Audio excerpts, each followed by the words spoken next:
Welcome back, everybody, to the Daily Pigskin Link. Today we look at fantasy football and the NFL and everything else in between to help make your fantasy football team sizzle. We're going to be looking at the games coming up today, starting with New England at Buffalo. New England comes into the week 1-2 for the first time in a while. Look for Ridley for the Patriots to have a solid outing. Fitzpatrick could also see some pretty solid fantasy numbers. While Fred Jackson and C.J. Spiller are both questionable and have practice this week, Fred Jackson stands a better chance of playing at all in week 4. That means I probably wouldn't start either of them. The 49ers come into the Jets looking to take advantage of a rushing defense that is just abysmal. It's in the bottom 5 for rushing defenses, giving up 446 yards on the season. That's 148 yards per game, as well as 4 touchdowns on the ground.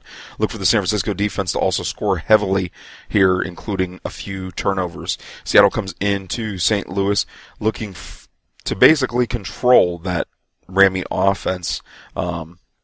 Amendola and some of the other guys are probably going to get shut down. I wouldn't start really anybody. Amendola maybe if you need a third receiver at this point. Look for the Seattle rushing game to grab a few touchdowns and over 150 yards today against that Rams defense. The Panthers come into the Falcons. Yeah, I think this one's going to be bad for the Panthers. Jonathan Stewart is back. That drops the value of... Actually, it drops his value as well as D'Angelo Williams' value. Cam Newton isn't looking for a bounce-back game against a stingier-than-normal Atlanta pass defense, but look for the Atlanta Falcons, Michael Turner to finish with over 20 fantasy points in standard scoring, and definitely play Tony Gonzalez.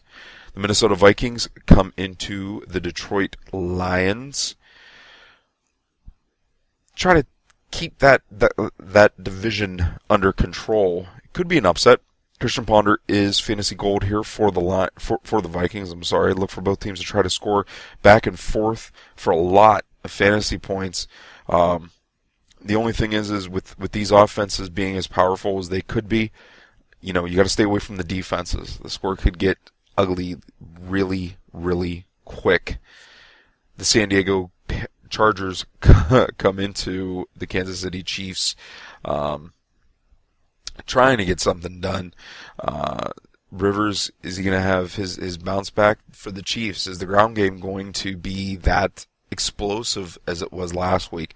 I doubt either one happening here. I don't think either running game is really going to see a lot. If I'd had to pick, it'd probably be the Chargers rushing game is going to see more end zone dances than either of them. The Tennessee Titans square off against the Texans in the last 1 o'clock game for today. The Texans are going to absolutely annihilate that defense. The Tennessee Titans defense has given up 1,389 yards total this season so far. That's 463 per game. In the air, they've given up 978 touchdowns in the air and 4 touchdowns on the ground. For Tennessee, I can't see any fantasy value in Nate Washington. I can't see it in Kenny Britt. I don't think that it's there today. Starting the 4 o'clock game, Cincinnati comes into Jacksonville. I think both offenses here really have a chance of scoring a lot of points. For Jacksonville, of course, it's always MJD. You might want to pick up Cecil Shorts. If he's on the waiver wire, if you need a wide receiver here. Speaking of wide receivers for Cincinnati, AJ Green stays solid this whole season, and if you want someone else, Andrew Hawkins, he's had double digits in standard scoring in the past 2 weeks, and of course on the ground for Cincinnati, Ben Jarvis, Green Ellis still can put together a lot. The Oakland Raiders go into the Denver Broncos, and I think right here, that you have a fantasy play of either quarterback.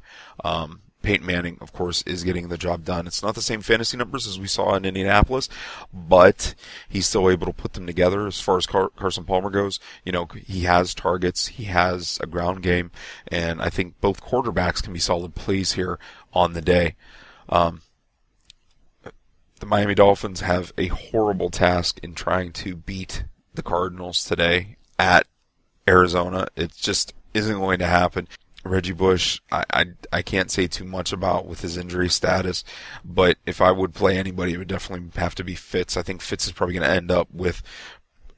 I think that he could go for 150 yards and a couple touchdowns here, and I'm not trying to overstate that being against the Miami Dolphins, but I mean, he's just playing that well. The offense is playing that well, and the Cardinals are playing kind of control football.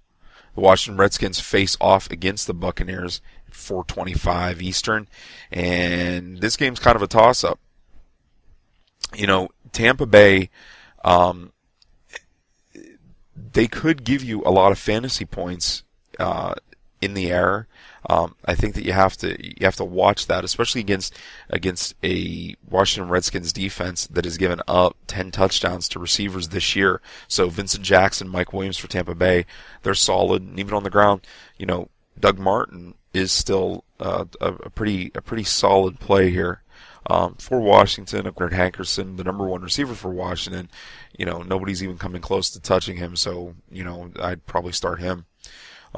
In another possible upset, the New Orleans Saints face off at Lambeau Stadium against the Packers. Of course, if you have Packers, start them up. This game is probably going to be atrocious when it comes to the amount of points that wide receivers are going to get. And for the Packers, you know, the running game is probably going to be where you're going to see a lot happening. The Saints gave up, they've been giving up so much yardage in these games, 477 per game so far this year, and their biggest hurt is on the ground. So Cedric Benson for Green Bay, if you're not in a PPR. If you are in a PPR, I'd probably go with Cedric Benson and even Randall Cobb. Randall Cobb, he catches, so, you know, get them out there. James Jones, Greg Jennings, and Jermichael Finley, like I said in an earlier broadcast of the Pigskin Blink, I think that they could all see potentially 100-yard receiving games for New Orleans. You know, Drew Brees just he's putting together fantasy points, but it's not those big games that are getting them the big wins. However, this game might be a little bit different. I could see Drew Brees blowing up for 500 yards, 450 yards, and a couple touchdowns. It's touch and go there, but I think that anybody offensively that you have in that game, I would probably play them. In the night game, the New York Giants square off against the Philadelphia Eagles in a pretty big game for both of these teams. If you have anybody offensively for either squad, no matter how good the Giants front seven are or the Eagles defensive backs are, I'd probably start them. I don't think that this is going to be. It doesn't have the potential of, you know, what might be going on with the Vikings and the Lions, but it's going to be some points there. You know, you're going to see touchdowns on the ground. You're going to see them in the air. So if you have anybody to start for the Giants or for the Eagles, I'd probably get them in there. That's it for me for my preview of today's action in the NFL on this Sunday, September 30th of 2012. You can check out this broadcast as well as every other broadcast of the Pigskin Blink at fantasyfootballtoolkit.com. You can also check it out at 360 Sports Network. 360 Sports Network is a site built by the fans for the fans, and it covers everything from local and regional action all the way up to the pros in the NFL and fantasy football. And you can check them out at 360sportsnetwork.com.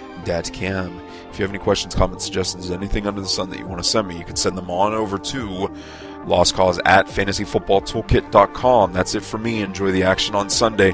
Take it easy, everybody.